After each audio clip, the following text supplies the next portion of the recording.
지난주에 이어서 계속해서 야곱에 대해서 생각하고 있는데, 창세기 27장에서 잘 나타나고 있는 대로,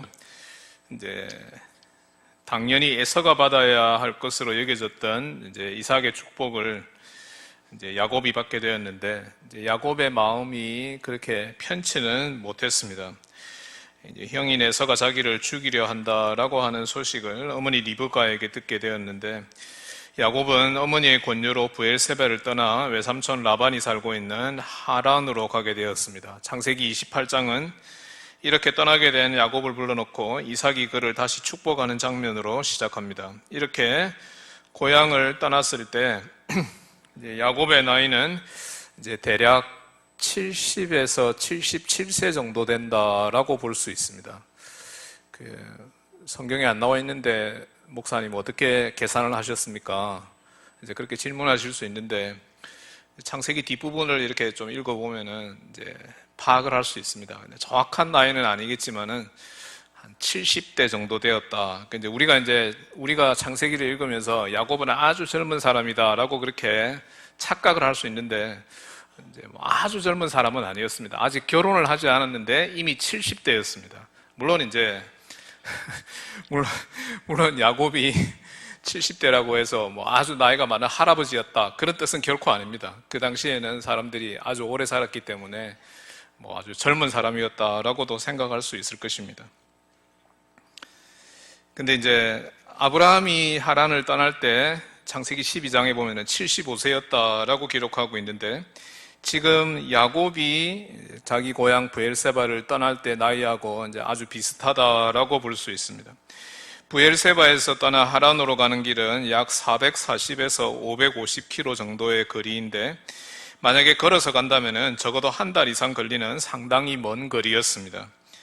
이 여정은 창세기 12장에 나타난 아브라함의 여정, 아브라함이 하란에서 출발해가지고 가나안 땅으로 들어왔는데, 그 여정과 정반대의 여정이다라고 그렇게 볼 수 있을 것입니다.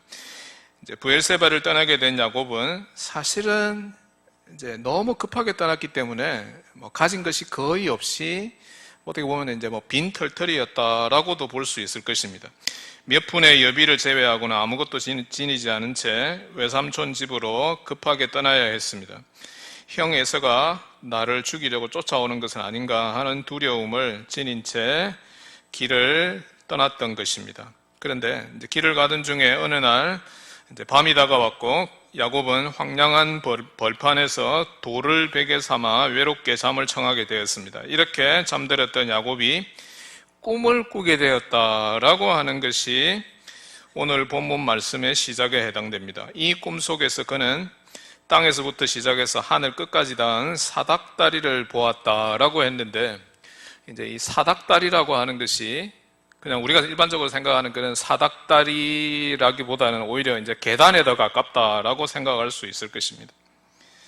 그래서 이 꿈속에서 그는 하나님의 사자들이 이 사닥다리 또는 계단 위로 오르락내리락 하는 장면을 보게 되었습니다. 우리 교회의 역사에서 오랫동안 이 꿈에 등장하는 사닥다리 또는 계단은 하나님과 인간 사이의 중보가 되시는 성자이신 예수 그리스도를 지칭하는 것으로 해석되었습니다. 하나님께서 인간을 찾아 내려오시고, 인간은 이렇게 내려오신 하나님이신 예수 그리스도를 통해서만 하나님께 도달할 수 있다라고 하는 우리 기독교의 궁극적 진리를 보여주고 있습니다. 그리고 하나님께서 이 사닥다리 또는 계단 위에서 야곱에게 말씀하신 내용을 본문 13절에서부터 15절에서 발견할 수 있습니다. 이 말씀은 축복의 말씀이었고, 야곱이 지금 브엘세바 가나안 땅을 떠나지만은 다시 이 땅으로 돌아오게 될 것을 알려주시는 말씀이었습니다. 15절 말씀을 함께 읽어보겠습니다. 15절 시작. 내가 너와 함께 있어 내가 어디로 가든지 너를 지키며 너를 이끌어 이 땅으로 돌아오게 할지라. 내가 내게 허락한 것을 다 이루기까지 너를 떠나지 아니하리라 하시고. 그래서 잠에서 깨어난 야곱은 그곳을 베델, 즉 하나님의 집이라고 불렀다라고 본문 17절에서 19절이 증거합니다. 야곱은 그 다음날 아침에 일찍 일어나서 자기가 베개로 삼고 잤던 돌을 기둥으로 세우고, 그 위에 기름을 부어서 그곳을 베델이다라고 불렀던 것입니다. 그리고 야곱이 하나님께 서원하는 장면이 등장합니다. 아브라함과 이삭과 달리 하나님을 대면하게 된 야곱은 하나님의 그 음성에 반응하여서 본문 21절의 증거대로 여호와께서 자기를 아버지 집으로 돌아가게 인도하시면은 그 여호와가 자기의 하나님이 될 것이라고 맹세합니다. 그리고 28장의 마지막 절인 22절에서 만약 하나님이 나를 그렇게 인도하셔서 다시 가나안 땅으로 돌아오게 하신다면은 자신의 소유의 10분의 1을 하나님께 드리겠다라고 맹세합니다. 오늘 아침에는 이렇게 베델에서 친히 나타나셔서 야곱을 만나주시고 그에게 복을 주셨던 야곱의 하나님에 대해서 베델의 하나님이다라고 하는 제목으로 잠시 묵상하고자 합니다. 본문 말씀은 과거에 아브라함의 하나님, 이삭의 하나님이셨던 여호와께서 이제 야곱의 하나님이 되신다라고 하는 사실을 증거합니다. 우리 하나님은 아브라함과 이삭의 하나님이시며 야곱의 하나님이실 뿐만 아니라 21세기를 살아가는 우리 모두의 하나님이시기도 합니다. 우리는 아브라함과 이삭과 야곱과는 다른 시대를 살아가는 다른 사람들입니다. 그러나 우리가 믿고 고백하는 하나님이 아브라함과 이삭 그리고 야곱이 만나고 체험했던 바로 그 하나님이심을 우리는 믿습니다. 베델에서 야곱의 꿈에 나타나셨던 베델의 하나님이 어떤 분이신가를 세 가지로 나누어서 살펴보는 가운데 오늘 우리에게 주시고자 하는 은혜를 함께 나누고자 합니다. 첫째, 베델의 하나님은 무소부재하신 하나님이십니다. 본문 16, 17절을 함께 읽겠습니다. 16, 17 시작. 야곱이 잠이 깨어 이르되 여호와께서 과연 여기 계시거늘 내가 알지 못하였도다. 이에 두려워하여 이르되 두렵도다 이곳이여 이것은 다름 아닌 하나님의 집이요 이는 하늘의 문이로다 하고. 야곱에게 나타나신 하나님은 어떤 하나님이었습니까? 16절은 우리에게 그가 모든 곳에 다 계시는 무소부재하신 하나님이심을 깨닫게 되었다라고 야곱이 고백했습니다. 우리 하나님은 천지의 창조주이시며 시간과 공간을 포함한 모든 곳에 계시는 전능하신 하나님이십니다. 그래서 어느 누구도 하나님의 손에서부터 벗어날 수 없음을 야곱이 깨닫게 되었던 것입니다. 그가 브엘세바를 떠나 하란으로 향하는 모든 여정에 하나님이 계시지 않은 곳이 전혀 없다라고 하는 이 진리를 깨닫게 되었음을 말합니다. 시편 139편 7절에서 8절 말씀입니다. 내가 주의 영을 떠나 어디로 가며 주의 앞에서 어디로 피하리이까? 내가 하늘에 올라갈지라도 거기 계시며 스올에 내 자리를 펼지라도 거기 계시나이다. 야곱은 이 황량한 들판에서 밤을 맞아 쓸쓸히 홀로 잠들었지만은 그가 잠들었던 그곳에도 하나님이 분명히 계셨습니다. 그래서 그는 땅끝에서 시작하여 하늘까지 닿은 사닥다리 계단을 보았고 거기에서 말씀하시는 하나님의 음성을 듣게 되었습니다. 그는 칠흑같이 어두운 밤의 주관자가 누구인지 이전에 미처 깨닫지 못했지만은 이제 아브라함의 하나님, 이삭의 하나님이 흑암의 주관자이심을 체험하게 되었습니다. 시편 139편 11절 12절 말씀입니다. 내가 혹시 말하기를 흑암이 반드시 나를 덮고 나를 두른 빛은 밤이 되리라 할지라도 주에게서는 흑암이 숨기지 못하며 밤이 낮과 같이 비추이나니 주에게는 흑암과 빛이 같음이니이다. 사랑하는 우리 교우 여러분, 성경은 우리 하나님이 모든 곳에 다 계신다, 무소부재하시다라고 하는 이 진리를 여러 곳에서 반복적으로 증거하고 있습니다. 하나님의 임재가 우리 인생에게 소망과 위로를 제공하고 있기 때문입니다. 혼자 힘들어서 낙심하고 쓰러질 때 우리를 붙들어 주시고 이렇게 세우시는 분이 바로 우리 하나님이십니다. 야곱은 이렇게 놀라운 체험을 하게 되자 이곳이 정말 놀랍고 두려운 곳이다 라고 하는 사실을 고백하게 되었습니다. 그렇습니다. 우리 하나님은 크고 놀랍고 두려운 분입니다. 한낱 피조물에 불과한 우리가 도저히 감당할 수 없는 무한하고 크신 하나님이십니다. 사사기 13장에서 마노아의 아내는 임신을 하지 못하는 여인이었는데 여호와의 사자가 나타나서 앞으로 임신하게 될 거다라고 하는 말씀을 듣게 되었습니다. 이 놀라운 소식을 나중에 듣게 되었던 남편 마노아가 무엇이라고 반응했습니까? 그는 하나님께 다음과 같이 간구했습니다. 사사기 13장 8절 말씀입니다. 마노아가 여호와께 기도하여 이르되 주여 구하옵나니 주께서 보내셨던 하나님의 사람을 우리에게 다시 오게 하사 우리가 그 낳을 아이에게 어떻게 행할지를 우리에게 가르치게 하소서 하니, 이 기도를 들으셨던 하나님께서 밭에서 일하고 있던 그의 아내에게 사자의 모습으로 다시 나타나셨습니다. 그런데 이제 그 자리에 마노아가 함께 있지 않았는데 급히 이 소식을 듣게 된 마노아는 찾아와서 하나님의 사자와 대화하는 중에 지금 자기가 대화하고 있는 이 사람이 여호와의 사자임을 뒤늦게 깨닫게 되었습니다. 마노아가 이 사자에게 그의 이름을 물었는데 그는 자기 이름을 기묘자라고 대답했습니다.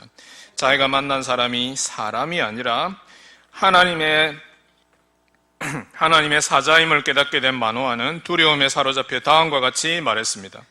사사기 13장 22절 말씀입니다. 그의 아내에게 이르되 우리가 하나님을 보았으니 반드시 죽으리로다 하니, 이것이 사실은 본문 17절에서 야곱이 고백했던 두려운 하나님이 얼마나 크고 놀랍고 두려운 하나님인가라고 하는 것을 또 다른 차원에서 보여주는 성경의 기사다라고 볼 수 있습니다. 신명기 10장 17절에서 모세의 고백도 동일한 고백에 해당된다라고 볼 수 있습니다. 너희의 하나님 여호와는 신 가운데 신이시며 주 가운데 주시로다. 크고 능하시며 두려우신 하나님이시라. 무소부재하신 창조주 하나님은 죄인인 인간이 감히 대면할 수 없는 크고 두렵고 놀라운 영광 중에 거하시며 오늘도 우리 가운데 살아서 역사하십니다. 둘째, 베델의 하나님은 일상적이고 평범한 것을 거룩한 것으로 바꾸어 주십니다. 야곱은 잠에서 깨어난 후 전날 밤에 베고 잤던 돌을 기둥으로 삼고 그 위에 기름을 부었다라고 본문 18절 말씀이 기록하고 있습니다. 계속해서 19절에 이 성의 옛 이름이 루스이었는데 야곱은 이를 베델, 즉 하나님의 집으로 바꾸어 불렀다라고 말하고 있습니다. 그런데 이제 이 루스라고 하는 성은 죄송합니다. 목이 좀 잠겼네요. 제가 이제 이 모든 민족교회에서 설교할 날이 사실은 뭐 얼마 남지 않았습니다. 타이밍이 아주 기가 막힌 것 같습니다. 예.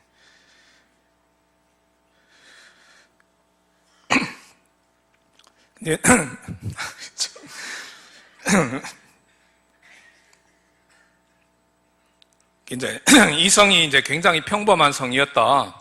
루스가 아주 평범한 성이었다라고 하는 사실을 말하려고 하는 것 같습니다. 그래서 루스라고 하는 성이 베델이라고 하는 이제 이름으로 바뀌었다라고 하는 것인데 거기에서 우리가 생각할 수 있는 게 뭔가 하니까 루스는 아주 조그만하고 평범한 성이다.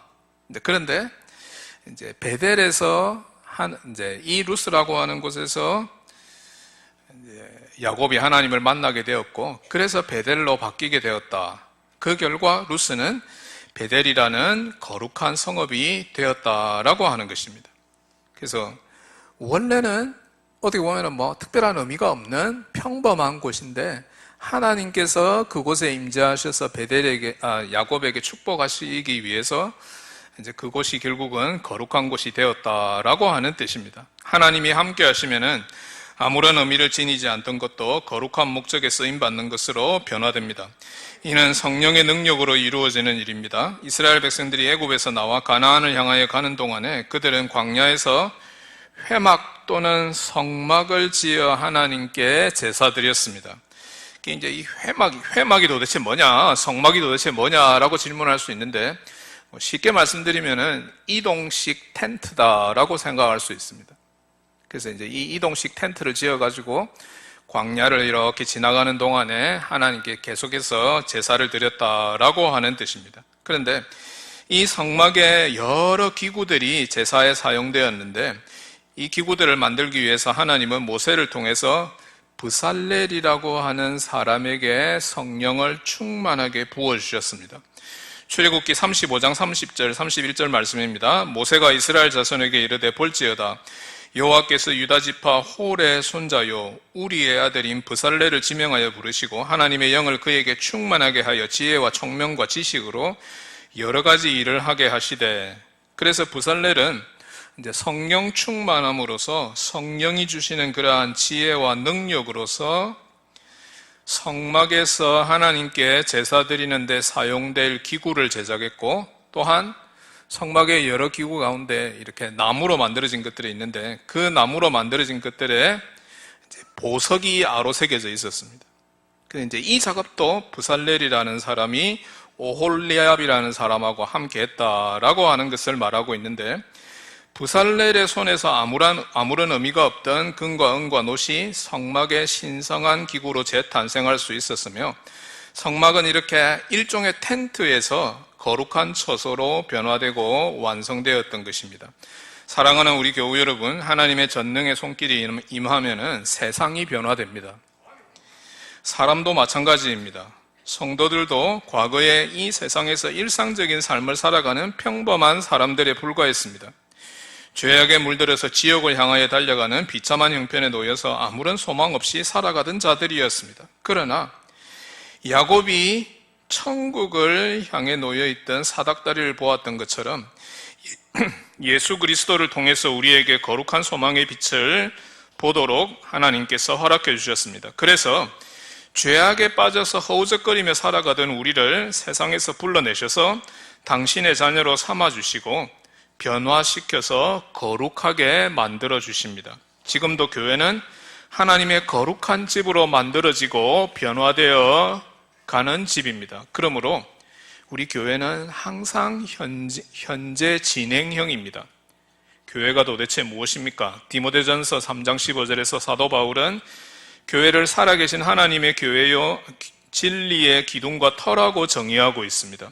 하나님께서 우리 한 사람 한 사람을 부르시고 자기 자녀 삼으시고 우리를 하나님의 진리의 기둥과 터로 세우시고 계시다라고 하는 사실을 믿으시기 바랍니다.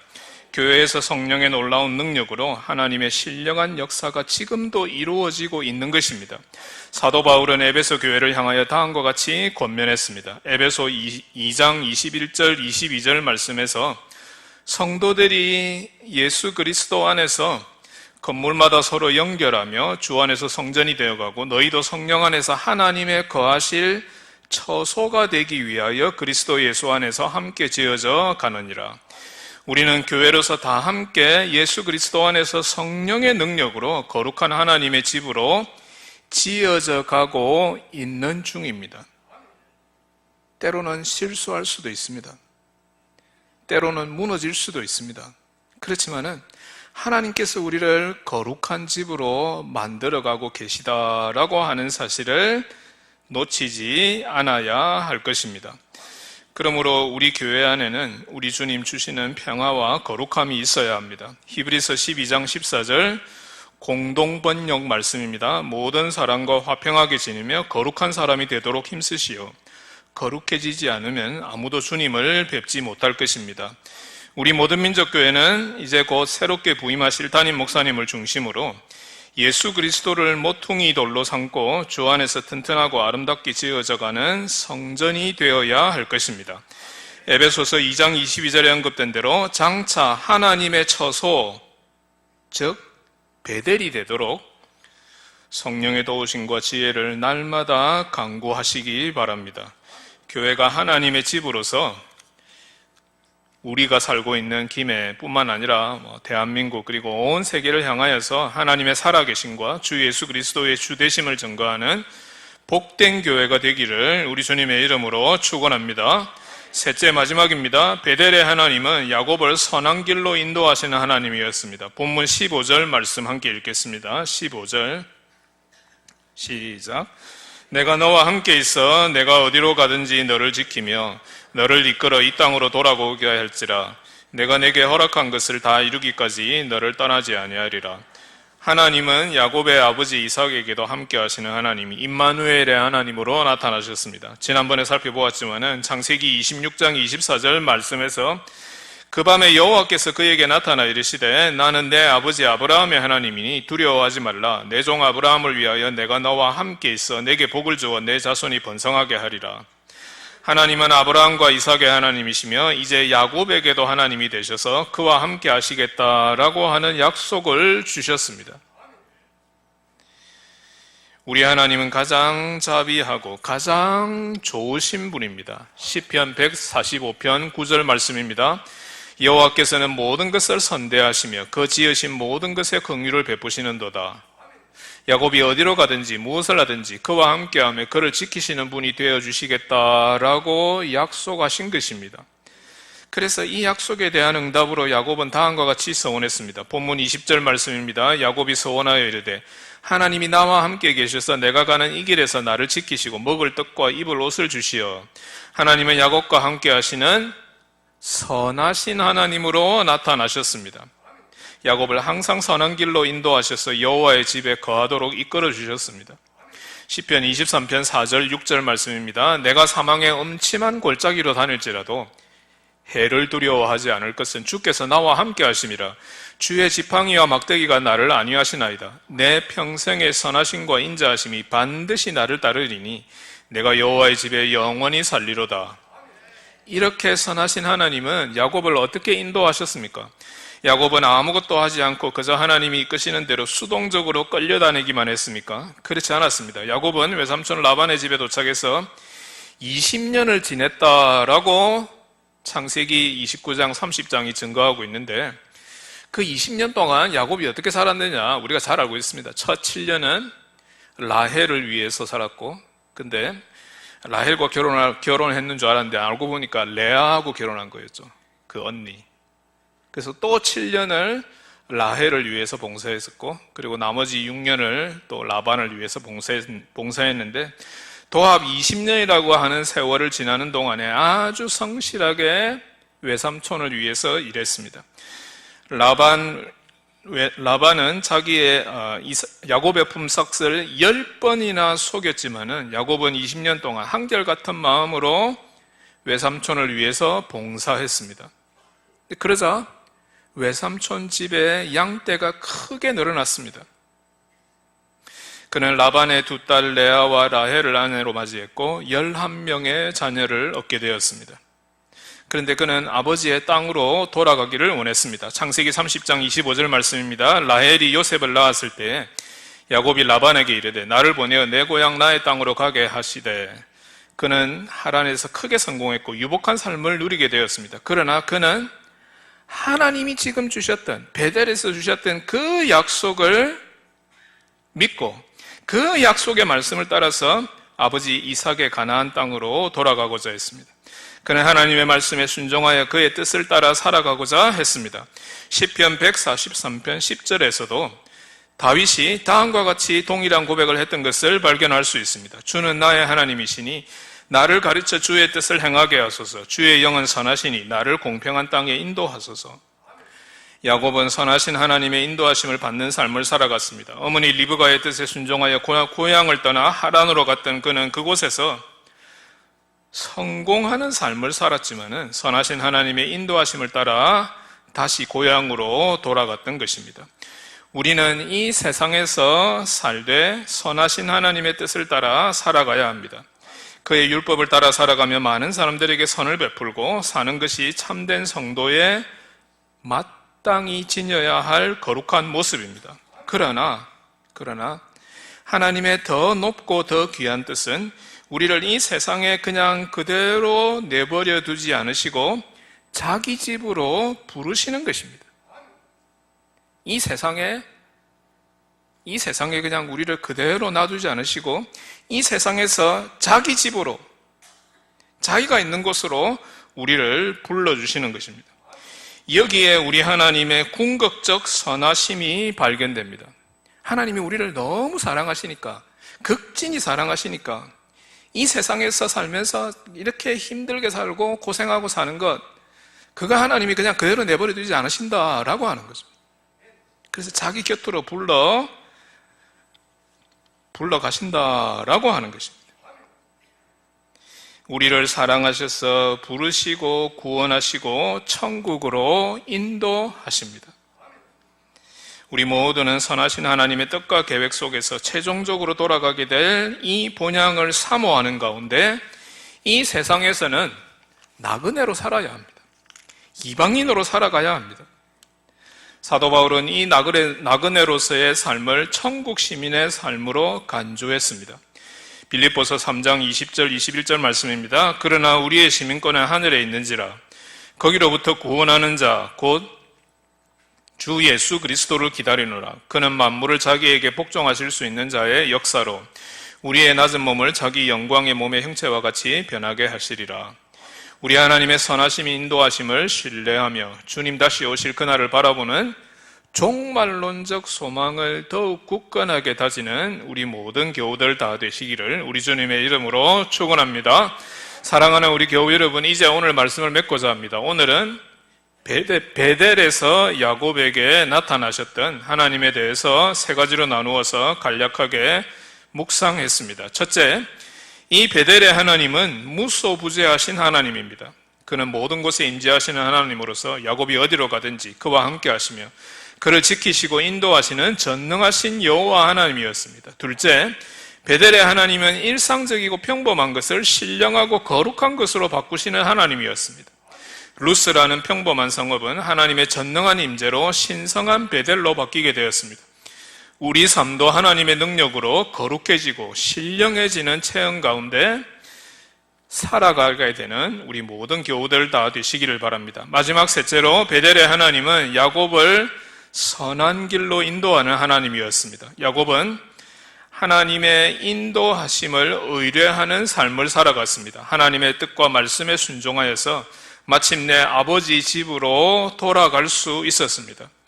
우리에게도 그리스도께서 예비하신 본향이 있음을 잊지 아니하고 천국에 대한 종말론적 소망을 지니고 살아가는 모든 교우들 다 되시기를 진심으로 축원합니다. 아멘. 다 같이 기도드리겠습니다. 사랑과 자비가 충만하신 우리 하나님 아버지, 오늘 저희